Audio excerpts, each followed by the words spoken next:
Баршаңызға сәлем, сіздермен байланыста мен Рамазан және Шапағат. Осы бейнеде біз First Legal League жарысының ең жоғарғы челлендж санатымен танысамыз. Есіңізге сала кетейік, FL жарысы 3 дивизионнан тұрады. Олар Discover, Explore және Challenge. FL Challenge жарысына 10 мен 16 жас аралығындағы қатысушылар қатыса алады. Топта 8 адамға дейін рұқсат етілген. Жарысқа қатысу үшін келесідей құралдар қажет. Олар Lego Spike Prime және де FLL маусымдық жинағы.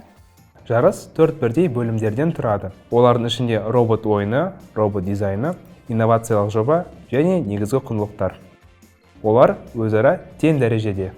Робот ойында қатысушылар миссияларды орындау үшін автономды роботты кодтайды. Сондықтан балаларға оны жобалағаны және де қандай кодты пайдаланғаны және де қандай миссияларды орындайтыны өте маңызды. Қатысушылар 3-2,5 минуттық матчтар ойнатылады. Сол 3 матчтың ең үздік ұпайы есепке алынады. Сонымен қатар, балалар 1-30 минуттық төрешілер сессиясына қатысады. Сессия кезінде балалар робот дизайнын сипаттайды, инновациялық жобаны қорғайды. Сонымен қатар, негізгі құндылықтарды сипаттап береді. Инновациялық жоба аясында балалар өзекті проблеманы тауып, оған инновациялық шешім ұсынады. Ол бөлек модель немесе сайт мобильдік қосымшада болуы мүмкін. Ең бастысы ол креативті, әрі қызықты және де пайдалы болу қажет. Жоба жасау барысында қатысушылар барынша көп сарапшылармен тілдесіп, сауалнамалар жүргізген жөн. Барлық еңбектің іргетасы негізгі құндылықтар.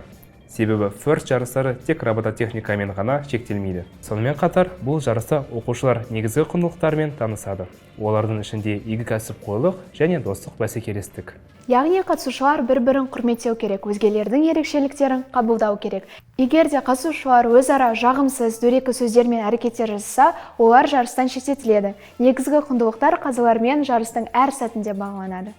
Мысалы, робот ойыны барысында, үзілісте немесе инновациялық жобаны қорған кезде қатысушылар бір-бірімен сыпайы сөйлеген жөн. Жалпы жарыс бойы ақылды бала болу керек. Жарысқа қатысу үшін First Robotics KZ сайтына кіріп, өз командаңызды тіркей аласыз. Әрқайсыңызды асыға күтеміз. Әлемдік проблемаларды бірге шешейік.